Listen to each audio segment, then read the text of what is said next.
In our episode today, right, we're focusing on energy and industrial sites, and the title of our episode is Staying Safe When the Risks Are High, Emergency Response in the Energy Sector.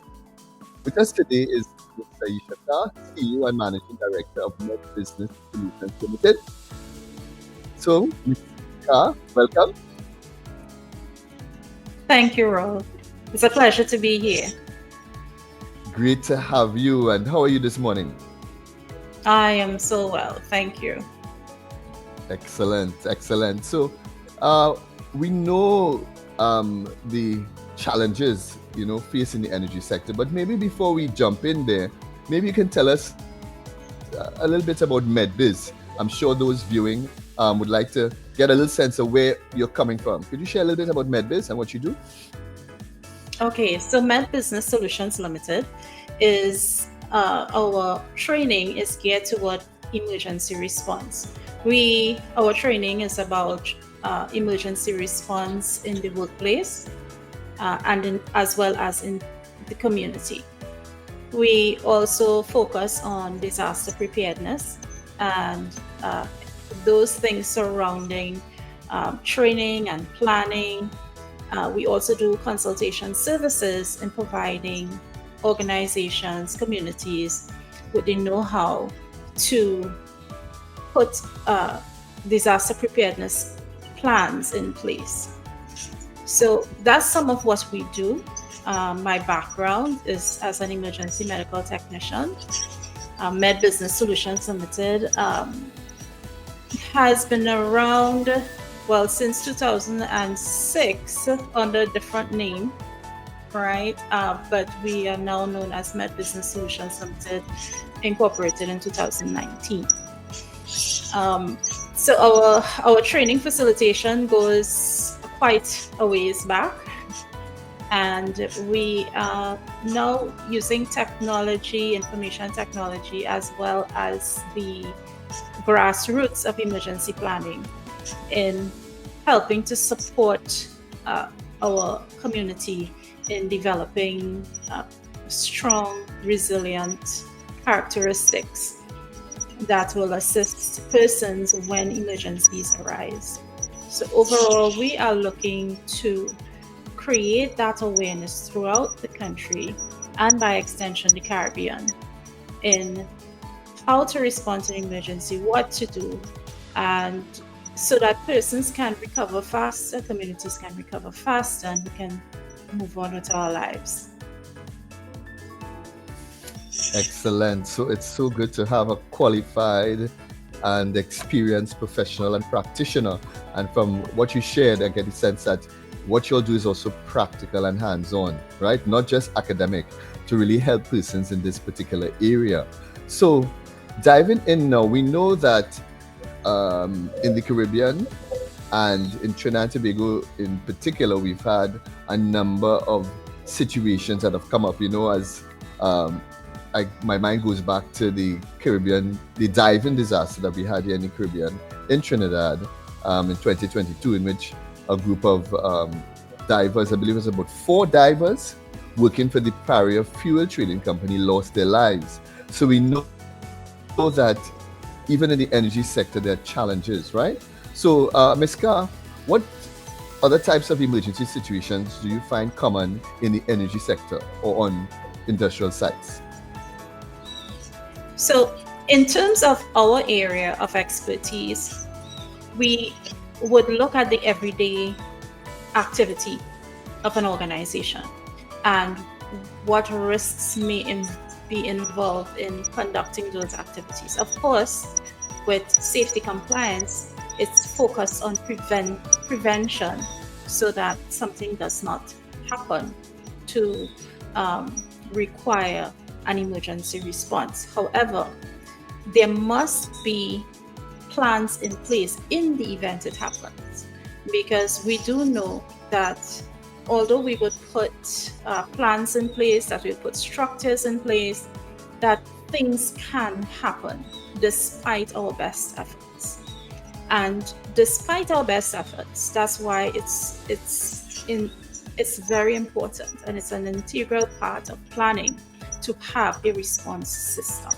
So to answer your question, um, response is based on the risk factors that may be posed in an industry. It's based on the risk factors that may be posed based on the activity that is taking place at the time, and that will inform what sort of response that may be required. What types of emergencies may happen? You may have someone that is going about their day ordinarily and do not know that they are unwell.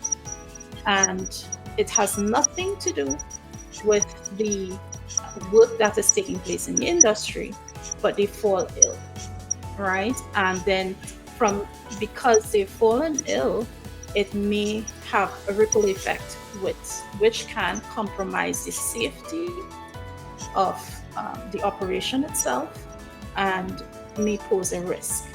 All right.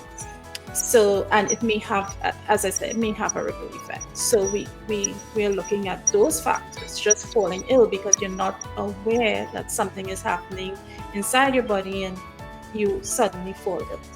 Then we have risk factors associated with a job site or a particular job activity, which can cause someone to be injured. And then we have injury based on a particular type of work activity. So that's just a synopsis. I take it, for example, in the energy sector, some of these things we may have to also watch out for would be things like gas leaks. You have transport of very precious cargo, maybe flammable cargo, cargo if damaged and there's a leak can cause a threat. I take it, these kind of things can happen, as well as we're very familiar with those leaks that affect neighborhoods and communities, especially in the coastal areas.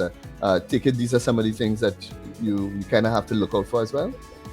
Correct. And then when you're talking about the industrial sector, we're also talking about those that are non-oil as well. So it's based on, as I said, what type of industry it is, and Yes. therefore what the risks associated. Yes. So from heavy equipment to gas leaks to moving heavy loads and so on. Yes. The risk factors may vary.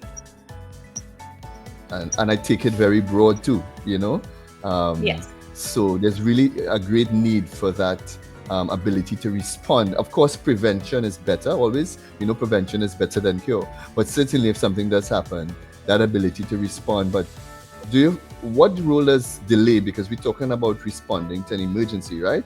But in terms of a delay, a 5-10 second or a minute or more delay, how do these delays impact teams in the response to these hazardous environments?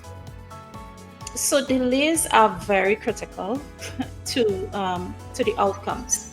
So if we want the best outcome, some form of awareness or training is necessary so that you know what to do, because the impact from the time of the event or the incident to the time when help arrives, where we talk about trained help or qualified responders arrive, a lot can happen between that time and the time that the responders arrive. So it's very critical. So for instance, within 5 minutes of lack of oxygen to the brain, we can have unreversible brain injury. So it is pretty significant in terms of how quickly response should be to improve outcomes. Well, so from what you're saying, I get the sense as well that a team response is important, right? So who needs to be trained therefore? Is it just health and safety staff? Is it medical staff? Who really among the companies, the organizations, team need to be trained or need to have some kinds of sensitization to emergency response? That's a very good question. Now, within the Caribbean region, Trinidad and Tobago, we are not a safety-oriented organization, country and region. You know, we've done things even from childhood, and we did things not wearing helmets.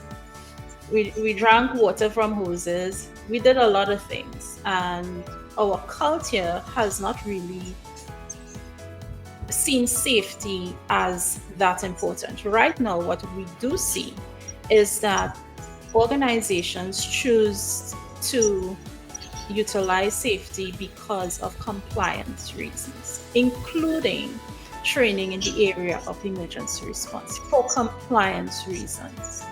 So, if there is no reason for compliance in a particular industry or organization, you will find that there is no interest in Okay. gaining the training or getting the information, which is sad because, given what I just indicated,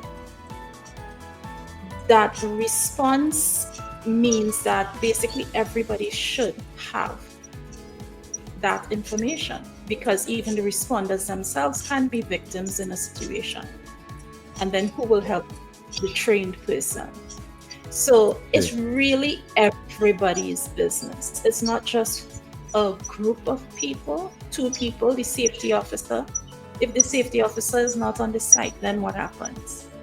If particular persons who have been identified in a particular office to um, provide that care, if they are not there, then who responds?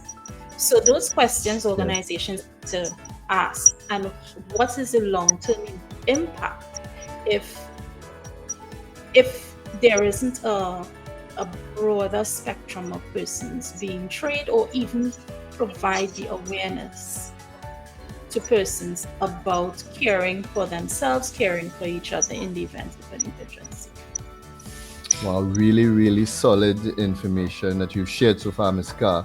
And I'm sure those listening in or viewing would have gained a sense of the importance and the value of getting involved, regardless of whoever you are, you know. But as we wrap up, are there any kind of closing remarks you'd like to share specifically with those staff, organization leads in the energy and industrial area? Well, one of the things that I'd like to say is that emergency response is important to everyone. It doesn't matter who you are.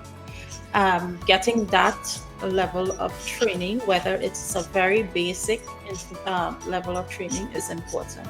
The more persons that are aware of what to do in the event of an emergency, the impacts and the outcomes become better. Right? It doesn't mean that all will be well, but it does mean that a life can be saved. It does mean that further injury might be prevented.